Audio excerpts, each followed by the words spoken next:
말세의 큰 죄 중에 하나는 음행입니다. 이것은 중세시대 때 7대 죄악 중에 하나입니다. 그만큼 근본적인 죄입니다. 육적인 음행은 영적인 음행과 밀접한 관계가 있습니다. 영적으로 나 하나님 싫어요 하고 세상 좋아하고 성경 말같이 가늠하는 여자들이요 세상과 같은 것이 하나님의 원수됨을 알지 못하는 이렇게 한 것처럼 사람이 하나님을 안 섬기고 자꾸 세상 좋아하고 그렇게 영적 음행하면 가치관이 무너지기 때문에 육적인 음행과도 그렇게 연관이 되는 것입니다. 고린도 교회에 음행이 있다함을 사도 바울은 들었습니다. 누가 그 아버지의 아내를 취하였다는 것입니다. 더 놀라운 것은 사람들이 그에 대하여 통한이 여기지 아니하고 권징이 없었다는 것입니다. 고린도전서 5장 1절에 그 내용이 나옵니다. 사도 바울은 형제 중에 음행하는 자가 있으면 사귀지도 말고 그런 자와는 함께 먹지도 말라고 했습니다. 교회 밖에 있는 사람들은 하나님의 심판하시겠지만 교회 안에 있는 악한 사람을 방관하는 것은 교회의 책임이라는 것이죠. 그러면서 음행하는 자나 우상숭배하는 자나 간음하는 자나 탐색하는 자나 남색하는 자나 도적이나 탐욕을 부리는 자나 술 취하는 자나 모욕하는 자나 속역 빼앗은 자들은 하나님의 나라를 유업으로 받지 못하리라고 말씀합니다. 그리고 이어지는 내용이 바로 본문의 말씀입니다. 먼저 이 죄의 특성을 살펴보겠습니다. 첫째로 누구에게나 죄의 유혹이 찾아옵니다. 이것은 나이, 지위, 학력, 성별, 여야 구분 없이 찾아옵니다. 최근에 부산시장을 지냈던 오고돈 씨는 나이가 많습니다. 경력도 화려합니다. 그랬던 그가 갑자기 시장직을 사임했습니다. 성추행 때문이었습니다. 그러므로 나는 나이가 많으니 그런 일 없겠지 라는 생각은 틀린 생각입니다. 또 충남지사를 지냈던 안희정 씨는 여당에서 영향력 있는 사람이었습니다. 대권까지 꿈꿨던 사람입니다. 그랬던 그도 하루아침에 무너졌습니다. 여비서와의 부적절한 관계 때문이었습니다. 학력의 구분이 없습니다. N번방 사건을 보면 회원들 중에 의사도 많고 박사도 많다고 합니다. 또 성별 구분도 없습니다. 어떤 여성 영화 감독은 여배우를 성폭행한 혐의로 고소당했습니다. 또 어떤 우리나라 뉴질랜드에 가 있던 그런 외교관은 동성을 성추행했다는 그런 이유로 이제 혐의가 있는데 그쪽 외교부 장관인가 총리가 이렇게 빨리 와서 조사를 받아야 하는데 안 가고 있는 그런 것이 보도된 적이 있는데 그것이 사실이라면 국제적 망신입니다. 또 여야 구분이 없습니다. 지금 여당에 속한 인물들이 이 범죄로 인하여 무너진 경우가 많습니다. 운동권 좌파적 사고방식이 이 죄와 어느 정도 연관이 있는 것처럼 보이기도 합니다. 왜냐하면 그 노래나 정신에 사랑도 명예도 이름도 남김없이 한평생 나가자고 하는 그런 무리들 속에서 남녀간의 사랑이나 가정은 대수롭지 않게 여겨질 수 있습니다. 이 사람을 사랑의 대상으로 존중의 대상으로 목적으로 삼지 않고 그저 수단으로 방편으로 그렇게 생각하는 경향이 있습니다. 그래서 어떤 대의를 위해서 나가는 것이 중요하지 거기에 뭐 가정사에 매이거나 사람 명예 이름도 남김없이 한평생 나가려고 깃발 흔들고 그런 걸 하다 보면 사람을 목적으로 존중하는 것이 아니라 수단으로 생각하는 그럴 경향이 있습니다. 그러다 보니까 인권을 위하여 일한다는 사람들이 교회의 인권을 파괴하는 그런 일을 하게 되는 것이죠. 그러면 야당 사람은 괜찮으냐? 그렇지 않습니다. 지금의 야당, 즉 정권이 바뀌기 전에 여당이었던 사람들도 성범죄에 연루된 경우가 많았습니다. 무슨 말을 하느냐? 이 죄의 유혹은 한 사람의 정치적 성향을 떠나서 누구에게나 찾아온다는 것입니다. 두 번째, 죄의 심각성을 깨닫지 못합니다. 서울특별시장을 지냈던 박원순 씨는 여비서를 성추행한 혐의로 고소당하자 그 사실을 알고 스스로 목숨을 끊은 사람입니다. 피해자의 말에 따르면 TV에 안희정 사건이 발표된 날에도 성추행을 당했다고 합니다. 다른 사람이 그 죄를 인하여 무너지는 것을 보면서도 자신은 그 죄에서 벗어나지 못하는 것입니다.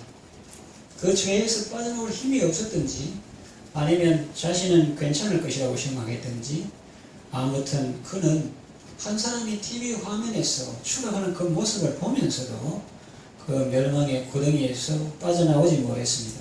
마치 개구리가 냄비에서 서서히 죽어가는 것과 같습니다.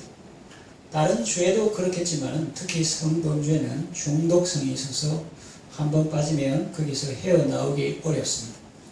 잠언 5장 5절 6절 보면 그의 발은 사지로 죽음의 땅으로 내려가며 그의 걸음은 스올로 나아가나니 그는 생명의 평탄한 길을 찾지 못하며 자기 길이 든든하지 못하여도 그것을 깨닫지 못하느니라. 든든하지 못한 것도 문제지만 더 문제는 그걸 깨닫지 못한다 하는 것이에요. 세 번째, 치명적인 결과를 가져옵니다. 이 죄의 결과는 치명적입니다. 아주 파괴적입니다. 자신의 죽음으로 끝나는 것이 아닙니다. 자신의 죄로 인해서 아내와 자녀들이 받을 상처, 그 영향은 크고 오래 갑니다. 피해자에게도 아픔을 줍니다. 또 그를 믿고 따랐던 주변 사람들에게도 충격을 줍니다. 다음 6장 32절에서 32절 보면 여인과 가늠하는 자는 무지한 자라 이것을 행하는 자는 자기의 영혼을 망하게 하며 상함과 능력을 받고 부끄러움을 씻을 수 없게 되나니 남편이 투기로 분노하여 원수 갚는 날에 용서하지 아니하고 어떤 보상도 받지 아니하며 많은 선물을 줄지라도 듣지 아니하리라 했습니다. 아무리 정권의 실세고 잘나갔던 사람이라도 감옥에 가고 징역형을 받습니다. 대꾸는 꿈도 못 꿉니다. 누가 성추행범을 뽑아주겠습니까? 사람들을 잘 살게 하라고 공무원 시켜놓았는데 사람들을 못 살게 하고 힘들게 하고 저 멀리 있는 사람 아니라 자기 옆에 있는 사람도 아프게 하는데 어느 누가 그를 믿고 따를 수 있겠습니까? 피해를 최소화하는 방법은 피해자에게는 잘못을 시인하고 사과하는 것입니다. 그리고 하나님께는 회개하고 죄 사함 받는 것입니다. 자, 그렇다면 이 죄에서 벗어나는 길은 무엇일까요? 몇 가지 말씀을 드리겠습니다. 첫째는 유혹의 현장을 피하는 것입니다. 결혼도 안 한 남녀가 인적이 드문 해변에서 둘만의 시간을 가는다고 합니다. 황혼의 노을이 아름다울 때 인적이 드문 해변에서 둘만의 시간을 가는다고 합니다. 그래서 어떤 사람이 유혹이 오면 어떻게 하겠느냐 물으니 그때는 서로 손을 잡고 하나님께 기도하겠다고 했습니다. 그러나 그것은 너무나 순진한 생각입니다. 그것은 사자의 입에 머리를 들이미는 것과 같은 행동입니다. 요셉은 유혹의 현장을 피했습니다. 바보 같은 행동일까요? 아닙니다. 지혜로운 행동입니다. 오늘 본문도 음행을 피하라 이렇게 말씀하십니다. 18절 초도에 보니까 음행을 피하라 이렇게 말씀하시죠. 정면 돌파해라 그런 표현이 아니고 피하라 이렇게 말씀하십니다. 유혹의 현장을 가까이 하지 않는 것이 지혜입니다. 잠언 5장 7절에서 9절 보면 그런즉 아들들아 나에게 들으면 내 입의 말을 버리지 말고 내 길을 그에게서 멀리하라. 그의 집 문에도 가까이 가지 말라. 두렵건대 내 존영이 남에게 잃어버리게 되며 내 수한이 잔인한 자에게 빼앗기게 될까 하노라 그랬습니다. 그래서 존귀와 영광 다 잃게 되고 여생, 그 수한 그런 것도 다 빼앗기게 되고 젊은 건강 이런 거 다 빼앗기게 된다 하는 거죠. 유혹의 현장을 피하는 것이고 두 번째는 그런 상황을 만들지 않는 것입니다. 고 박원순 씨의 시장 집무실에는 비밀 공간이 있었다고 합니다. 그리고 거기에 침대가 있었다고 합니다. 집무실에서는 일을 하고 쉬고 싶으면 집에서 쉬는 것이 좋습니다. 일 많이 하는 것처럼 그렇게 집무실에다가 침대 나누는 것은 좋지 않다는 거죠. 또 여성과 단둘이 만날 때는 밀폐된 공간이 아니라 트인 공간에서 만나는 것이 좋습니다. 또 부득이한 경우에는 문을 열어 놓는 것도 좋습니다. 또 자가용으로 이동할 때 여성을 옆자리에 태우지 않습니다. 뒷자리에 모시거나 그렇게 해서 아예 오해받을 소지를 안 만드는 것입니다. 세 번째, 자신의 배우자를 사랑하는 것입니다. 자신의 아내를 진정으로 사랑하는 사람은 그런 유혹에 쉽게 빠져들지 않습니다. 자신의 남편을 진정으로 존중하고 사랑하는 아내는 다른 남자에게 마음 빼앗기지 않습니다. 잠언 5장 15절에 너는 네 우물에서 물을 마시며 네 샘에서 흐르는 물을 마시라. 18절에 내 샘으로 복되게 하라. 내가 젊어서 취한 아내를 즐거워하라 그랬습니다. 네 번째, 자녀들을 사랑하고 그들을 위해서 기도하는 것입니다. 자신의 딸을 위해서 기도하는 사람이 다른 집안의 딸을, 귀한 딸을 함부로 대하겠습니까? 자신의 자녀를 정말 사랑하고 위하여 기도하는 사람은 다른 집 자녀를 볼 때도 긍휼의 마음이 생겨서 아껴주고 배려해 주는 것입니다. 다섯째, 하나님을 사랑하는 것입니다. 진짜에 빠지면 가짜는 떠납니다. 하나님은 우리에게 참된 기쁨을 주시고 영원한 기쁨을 주십니다. 이 땅 위에 비길 것이 없는 탁월하신 분입니다.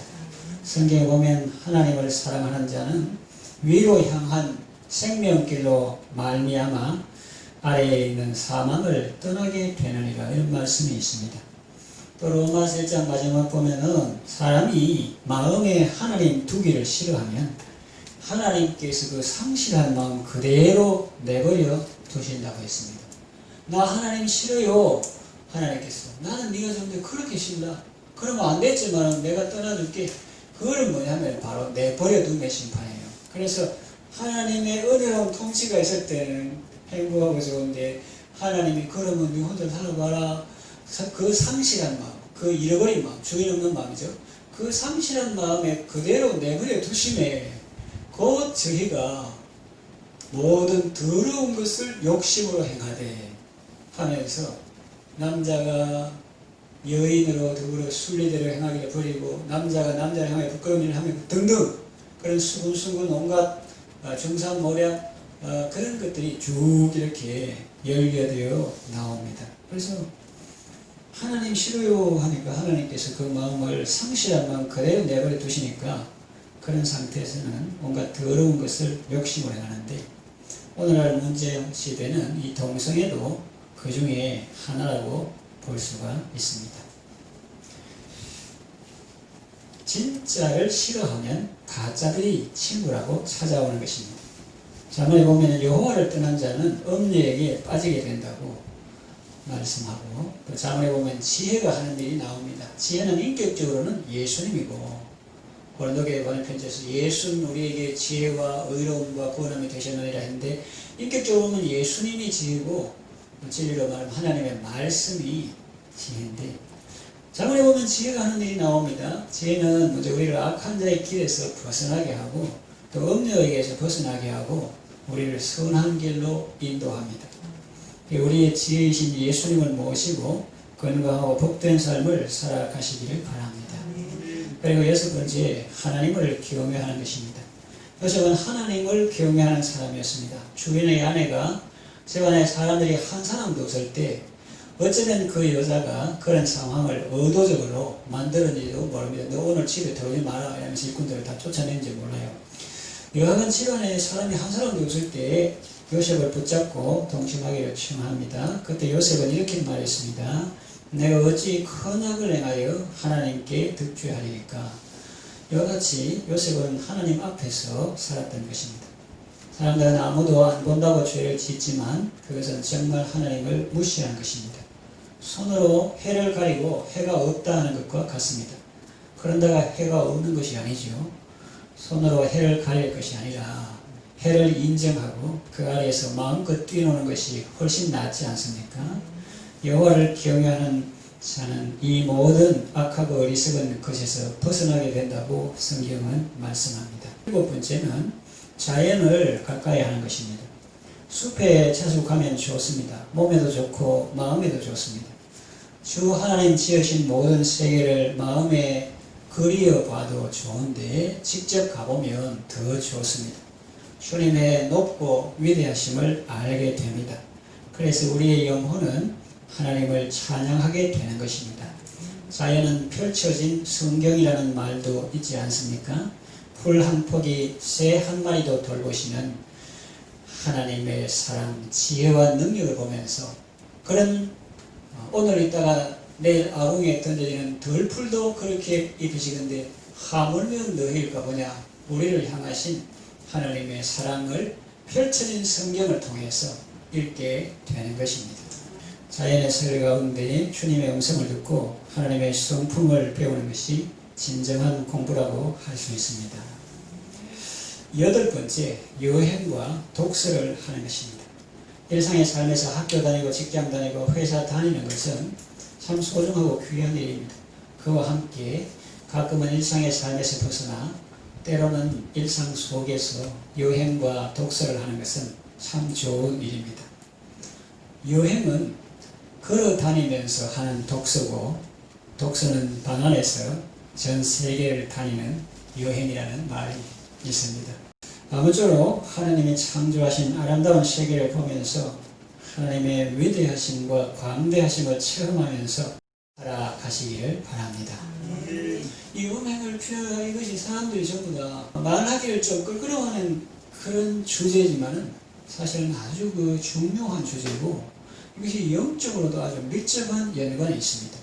오늘의 사회 문제도 전부 이것하고도 연관이 되어 있습니다. 그래서 부모가 자녀들에게 건강을 이야기를 안 하면 안 건강한 이야기들이 막 학교에 침투하고 자녀에게 침투해가지고 어린아이들한테 벌써 여러가지 성을 이야기하는 그런 아주 불량한 그런 것들이 침투하게 되기 때문에 이런 말씀을 하는 것이 중요하다는 거죠. 그것이 신앙하고도 관계가 있습니다.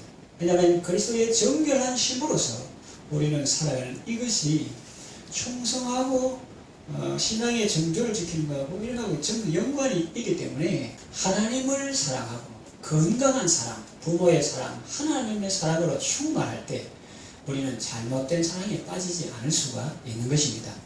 그래서 잘못된 사랑 하지 마라 그것도 중요하지만은 물타기 하는 게 아니에요. 그것도 중요합니다. 그것도 해야 됩니다.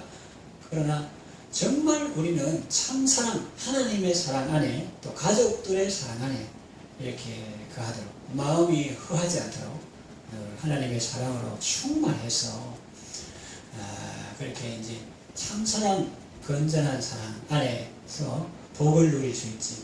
잘못된 사랑 그거는 몸 상하고 마음 상하고 가정 파괴되고 또 평생 고통을 당하고 그렇게 자기가 하나님 자리에 앉아서 하나님 노릇한 대가가 엄청납니다. 선악을 판단하는 일에 하나님처럼 그렇게 되면 안 되고 우리는 오직 하나님 좋은 건 나도 좋다. 하나님 싫어하는 건 나도 싫어하고 선악을 판단하는 일에 하나님하고 똑같은 위치에 있어야지. 우주의 절대 주권자 한 분 하나님이 계신데 그 외에 지가 독립해가지고 너 선이여 내 악이로다 하면 그건 자기 죽는 거예요. 중력의 법칙이 있는데 그 무시하고 나 아파트 15층에서 중력의 법칙이 있든지 말든지 그건 하나님 만든 법칙이고 나는 내 왕국에 내가 왕이다 하면서 중력의 법칙은 뭐고 나 날아가란다 하고 등 날아가면 어떻게 됩니까? 떨어지고 머리 터지고 그때 말씀을 정리하면 마치겠습니다. 이 백성은 내가 나를 위하여 지었나니 나의 찬송을 부르게 하려 함이라 그랬습니다.